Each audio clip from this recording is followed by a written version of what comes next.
प्रधानमंत्री नरेंद्र मोदी का संबोधन हो रहा है। सीएम से वीडियो कॉन्फ्रेंसिंग के जरिए जो उनकी मुलाकात हुई, उसके बाद संक्रमण को लेकर क्या कुछ कह रहे हैं पीएम, सुनिए। हर कोई अपने अपने तरीके से प्रयास कर ही रहा है और आज की इस चर्चा से हमें एक दूसरे के अनुभवों से काफी कुछ सीखने को, समझने को मिला है। कहीं न कहीं ये एक भाव आज निकल कर आया है कि अगर हम मिलकर अपने इन 10 राज्यों में कोरोना को हरा देते हैं तो देश भी जीत जाएगा। साथियों, टेस्टिंग की संख्या बढ़कर हर दिन 7 लाख तक पहुंच चुकी है और लगातार बढ़ भी रही है। इससे संक्रमण को पहचानने और रोकने में जो मदद मिल रही है, आज हम उसके परिणाम देख रहे हैं। हमारे यहां एवरेज फर्टिलिटी रेट पहले भी दुनिया के मुकाबले काफी कम था। संतोष की बात है कि ये लगातार और कम हो रहा है। एक्टिव केसेस का प्रतिशत कम हुआ है।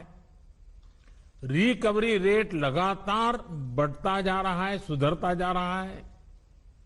तो इसका अर्थ यह है कि हमारे प्रयास कारगर सिद्ध हो रहे हैं।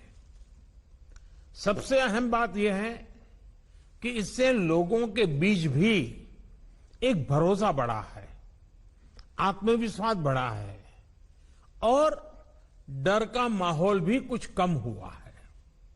और जैसे जैसे हम टेस्टिंग को बढ़ाते जाएंगे, हमारी ये सफलता आगे और भी बड़ी होगी और एक संतोष का भाव हमको अनुभव होगा। हमने मृत्यु दर को 1% से भी नीचे लाने का जो लक्ष्य रखा है, इसे भी अगर हम थोड़ा और प्रयास करें, बड़े फोकस में प्रयास करें, तो वो लक्ष्य भी हम हासिल कर सकते हैं।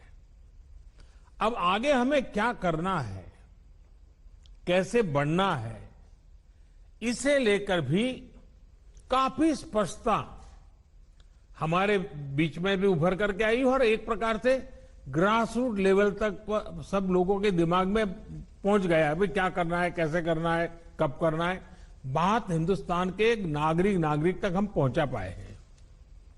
अब देखिए, जिन राज्यों में टेस्टिंग रेट कम है और जहां पॉजिटिव रेट ज्यादा है, वहां टेस्टिंग बढ़ाने की जरूरत सामने आई है।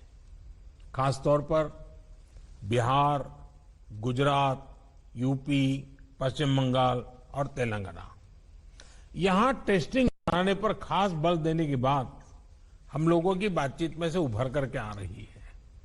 साथियों, अब तक का हमारा अनुभव है कि कोरोना के खिलाफ कंटेनमेंट, कॉन्टैक्ट ट्रेसिंग और सर्वेलेंस, ये सबसे प्रभावी हथियार है। अब जनता भी इस बात को समझ रही है, लोग पूरी तरह सहयोग भी कर रहे हैं। ये जागरूकता की हमारी कोशिशों से एक अच्छे परिणाम की तरफ हम आगे बढ़े हैं। हम क्वारंटाइन की व्यवस्था इसी वजह से आज इतने अच्छे तरीके से लागू कर पा रहे हैं। एक्सपर्ट्स अब ये कह रहे हैं कि अगर हम शुरुआत के 72 घंटे में ही केसेस की पहचान कर ले तो ये संक्रमण काफी हद तक धीमा हो जाता है।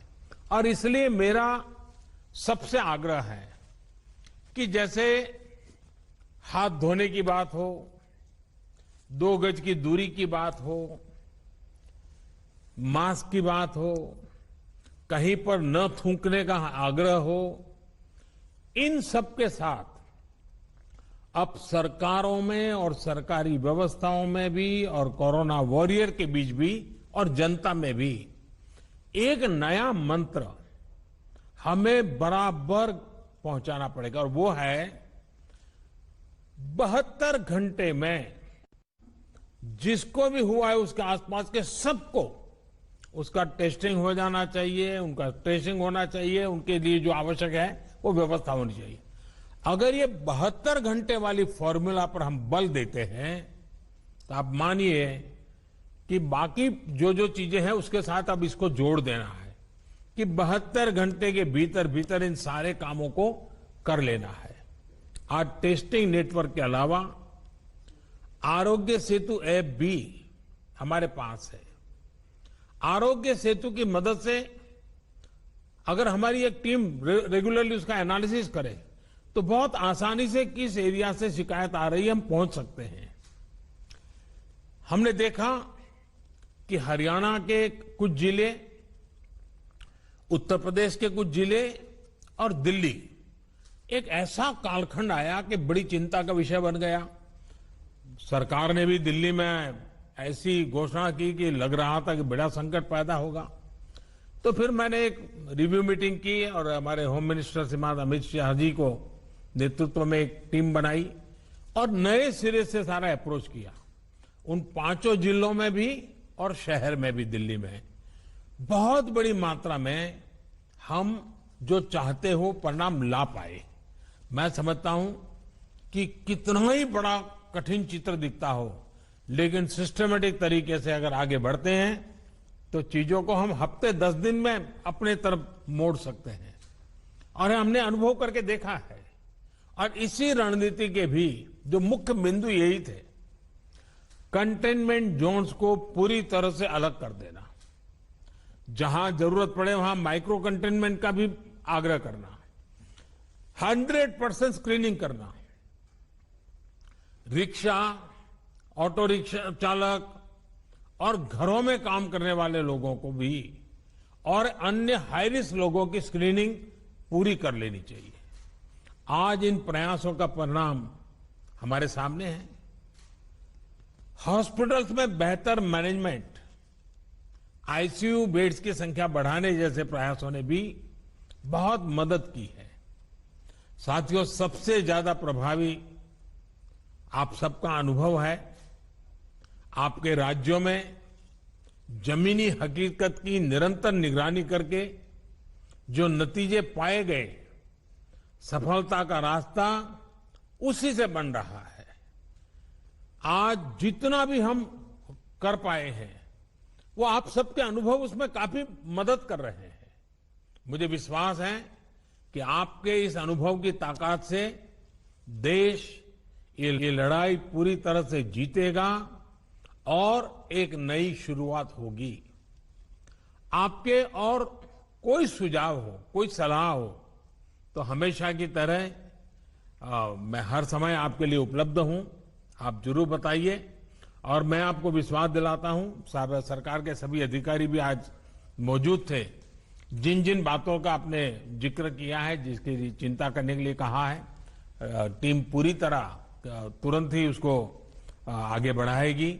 लेकिन हम जानते हैं कि ये जो कालखंड होता है सावन, भादो और दिवाली तक का, तो कुछ बीमारी का और बीमारियों का भी माहौल बन जाता है, उसको भी हमें संभालना है।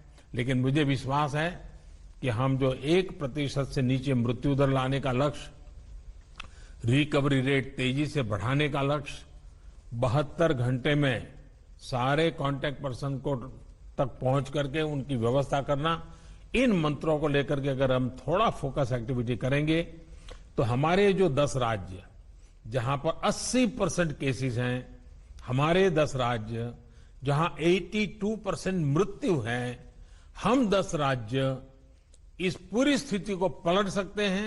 हम 10 राज्य मिलकर के हम भारत को विजयी बना सकते हैं और मुझे विश्वास है कि हम इस काम को कर पाएंगे। मैं फिर एक बार, आपने बहुत समय निकाला, समय की कमी के बावजूद भी बहुत ही अच्छे ढंग से आपने अपनी सारी बातें रखी हैं।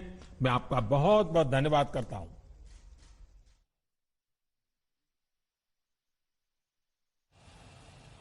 संक्रमण को लेकर तमाम बातें यहां पर प्रधानमंत्री करते हुए उन्होंने कहा कि अब तक इस दिशा में जो भी कदम उठाए गए हैं वो कारगर रहे हैं। उन्होंने धन्यवाद भी दिया तमाम मुख्यमंत्रियों का कि वो इस कॉन्फ्रेंस में जुड़े, उनके साथ उन्होंने अपना पक्ष सामने रखा और किस तरह की दिक्कतें आ रही हैं अलग अलग राज्यों में ये भी मुख्यमंत्रियों से प्रधानमंत्री ने जाना। इसी के साथ यहां रुकना होगा छोटे से ब्रेक के लिए, फौरन होंगे हाजिर, देखते रहिए आज तक।